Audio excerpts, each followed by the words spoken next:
This is Engrs World. We're a nonprofit. We're here to talk about STEM as a whole: science, technology, engineering, and math. The point is to introduce people to STEM, get people interested in STEM. We have a big problem in society right now, which is a reduction in interest in STEM fields as a whole. What you're going to be seeing is interviews and discussions and conversations with people in STEM, everyone in STEM. And so as we walk along through all this, I'd like you guys to like, some comment, subscribe, follow us, and let's go through this journey together and increase interest in STEM field as a whole. Today I have here with me Chibuzo, my older brother, and Collins Chibuzo, my brother-in-law. They're both engineers, and they have gone through different phases of the engineering fields, and we'd like to have a conversation with them about how it all began. When I was very young, and obviously we grew up together in the city of Lagos. Lagos was such an interesting place. You know, it was a hustle and bustle type of city. Right. And as kids, we had to make our own fun. You know, we didn't have toys like most kids have today. Yeah. So we spent a lot of time actually trying to create stuff to play with. Right. So for me, where engineering sort of came in, or being able to create things with my hands, was when I found that I had this old toy car that my dad bought for us, which was not working, you know, but it had a motor inside it. Right. It had a battery as well. It had some gears, and there was some wires that were not connected properly. And I thought, you know, hey, there's a wire hanging here. What can we do with this wire? For? Yeah. And that was how I found out that if you put the wires in the right place, you get movement. The motor starts to work, Right. And you suddenly have this toy car that can move once there's a battery inside with the wires connected correctly. So STEM for me was really, really started from childhood, and from there I sort of always knew right from a very young age, you know, from primary school, that I wanted to be an engineer. And Collins, you had a totally different take on things, right? And so, like, what's your take? What's your background? What got you into liking what you do today? The journey into STEM was more out of necessity, more in the sense that I kind of knew from my dad that I had to get an education. And my dad wasn't fortunate enough to have someone to sponsor him to go as far as he wanted to go, so all the way to college. So he made it his life's work to make sure all his kids went to college. And it turned out I was his first child, so I was the first experiment. So my dad was very, very keen on making sure I had everything I needed, all the support I needed to overcome whatever challenge I faced academically. So in primary school, elementary school here in the US, I didn't really have a clear vision of being an engineer. The focus was just go to school and do well. And my dad made sure he paid extracurricular sessions with different teachers in the neighborhood who helped me shore up my deficiencies in math, especially math. And that made my math skills go from below average to above average. We've essentially talked about two different aspects, right? One of discovery and one of necessity, which are both realities of life. What subjects, what classes did you see you had to really start focusing on? You started talking about math. Collins, can you continue on that and really talk to us about how that transitioned into being an important subject in your journey? Yeah. So math was really, really critical in choosing the career that I have today. Yeah. So when I graduated from elementary school, I went to secondary school. Right. In my senior year in secondary school, I had to take what we call further math. which is, fundamental or basic algebra and calculus. Right. But I struggled in secondary school in further math, not because I didn't have the right instruction, but because I was playful. I wasn't taking it seriously. Right. For some weird reason, the way the lessons were structured, I was able to just attend and really not know what was going on. And by the time I wrote my final exams to graduate from high school, I flunked my further maths. I didn't do well. And then I got into college, and then I had to take a bachelor's degree in science, in physics. And I looked at the math curriculum, and it was everything that I flunked in, let me finish, everything that I flunked in high school. In high school. So now I knew I had to focus and learn it. What subjects became important to you? What classes became important to you as you transitioned from just knowing and discovering, some engineering aspects in a toy to actually it becoming part of your life? In high school, I did quite a few STEM subjects. Right. I also took further maths, which we called additional mathematics, which I was absolutely atrocious at. So I literally got A's in every other subject except for the maths. But to answer your question, I think if you are going to study engineering or electrical engineering, for example, you have to do physics, you have to do, chemistry, you have to do biology, you have to do mathematics. You have no choice but to do those. So, there were some of those that I really enjoyed doing. I loved chemistry, Physics, I didn't really love so much, but I had no choice but to do it because it's a really key part of engineering. You have to do physics. But then that drive, that desire to want to do engineering made me sit down and really focus on physics, and try to understand it. Along the way, you discovered you needed certain classes when you picked your field, right? And you mentioned electrical engineering. I know that's what you do. Oh, that's what you started off with as an electrical engineer. How did you pick electrical engineering? My dad studied electrical engineering, so already I was like, yeah, my dad's my hero, I'm going to be everything my dad was, which first of all started like this, very, beautiful ambition, that was anchored around my dad. But then I actually started to really love it. I really enjoyed electronics, things around, small objects that had lights in them, and could move around, those kind of things really fascinated me. Wow. So it became a passion, it became a desire of mine. Talk about physics, how you picked it, and then let's segue that into what subjects in college were the most impossible subjects. The point is you made it through those impossible subjects, right? And so what were they? Let's let people know that we have issues with all these classes, but we stuck with it and we made it through. I like to think that I didn't pick physics. Physics picked me. Okay. And the reason is because that's the whole necessity thing you mentioned. So that's part of life. Yes, it is. So in my case, to gain admission into Nigerian university was very competitive. You have to write an exam called JAM. When I wrote my first JAM, so I actually wrote JAM twice.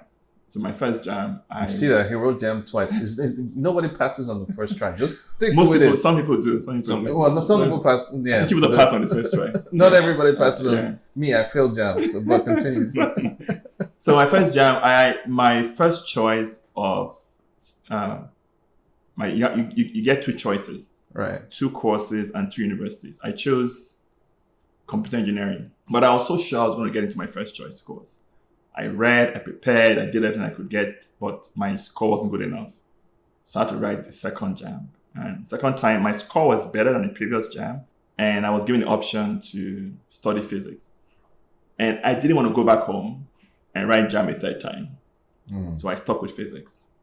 But I told myself that if I stay with this physics, I will do the best I can to get out of that program with the best result possible.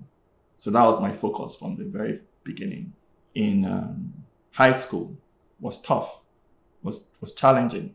And now I had to study physics for 4 years. Wow. It's like For like 4 years. You're a strong man. For 4 years. 4 years. So what really helped was that determination I had from the beginning, that I'm not going back home, and I'm not going to come out of this program with anything less than the best.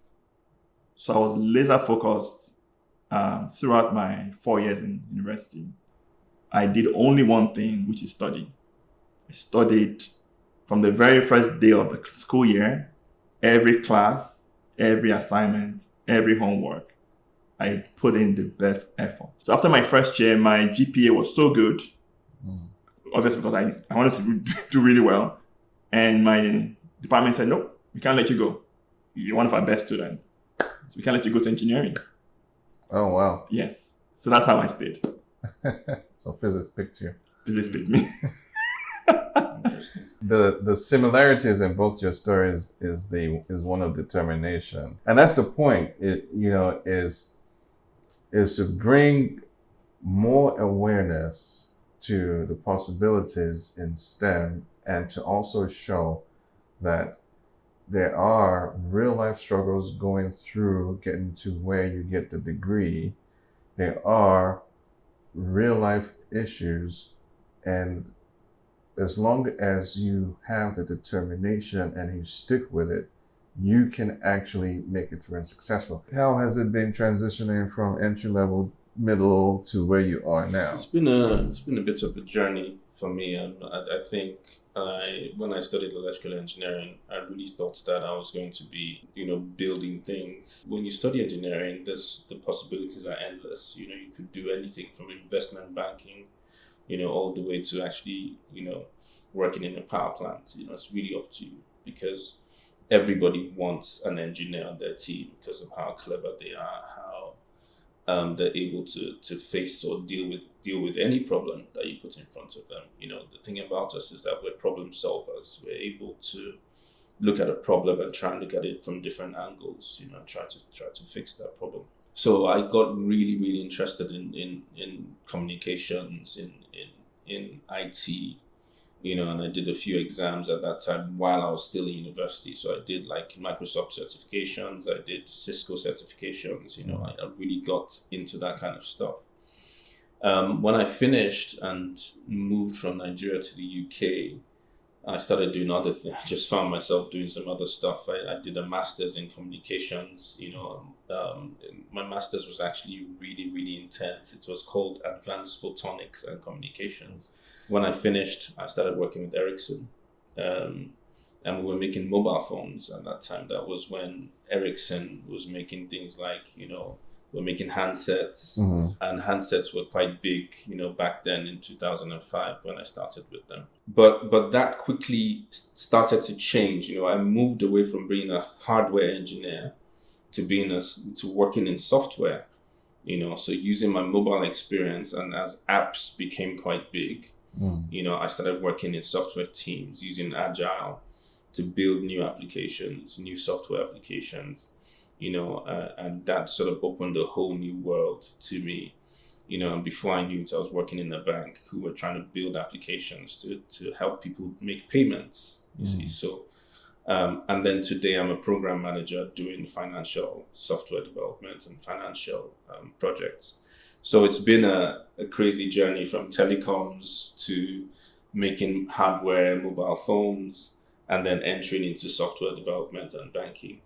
And then on top of that, I also do music. I mean, I have a record label as well, so there's the opportunities are endless, really. Oh yeah. And that's a perfect segue to Collins, because like I was saying earlier, the point is to get everyone to see that we are just normal people, but we do great things, right? So Collins, talk about your experience. How has it been?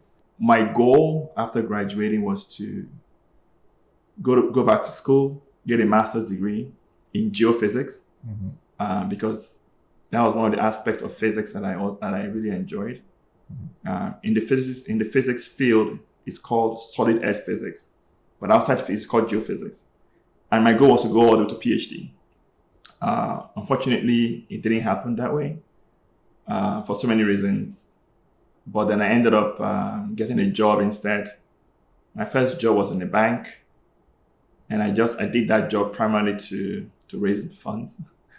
And after that job, I got a job with a large Big Four consulting company. I was an SAP consultant. What is SAP? SAP is an ERP software. What is ERP? Okay, so SAP ERP is enterprise resource planning. So basically, gotcha. software you use to tie your different line of business applications. And when I was doing that, I still had this passion to go back to school. So I applied to schools, and I ended up going to Canada to do a graduate program in chemical engineering. When I graduated from that program, I joined an oil field servicing company. And I started out as a field engineer in operations, and I worked as a project engineer, and I moved into what they call sustained engineering. And from then I moved into manufacturing in the same company. And my current role is I provide the technical expertise that large manufacturing companies need to transition their manufacturing operations from a legacy manual-based operation to one that relies heavily on automation. But the fundamental building blocks are laid when you are in college. The ability to see a problem and just find a way to break it down into small steps and attack each small step to solve the problem. And I found that in all the roles that I've played, the same fundamental principle applies, regardless of the type of the job the organization is in. It's the same process. So every problem has a solution. Every problem is an opportunity to find a solution. We have a problem in society now, which is the reduction in interest in STEM fields.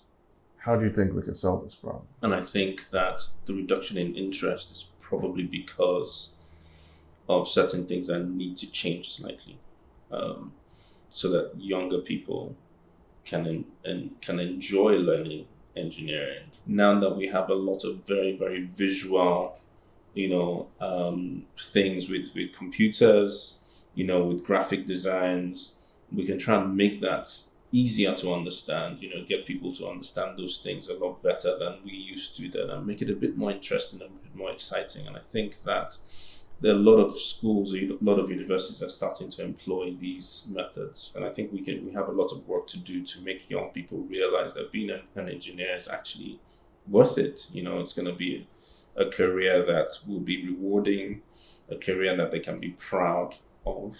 And I don't think we celebrate engineers enough. As we should. I think we glamorize everything else. Musicians are glamorized. Exactly. People on the front end. On TV are glamorized. They're glamorized. So people that actually build it. Exactly. I mean, if you look at a company like Facebook, or even OpenAI and all these new and upcoming companies, we don't see the engineers doing the work behind the scenes. We see the flashy CEO, who comes on the stage and tells us about the great new ideas they have. But the real hardworking engineers don't get the limelight, So I think a lot of work needs to be done in that space. Young people need mentors.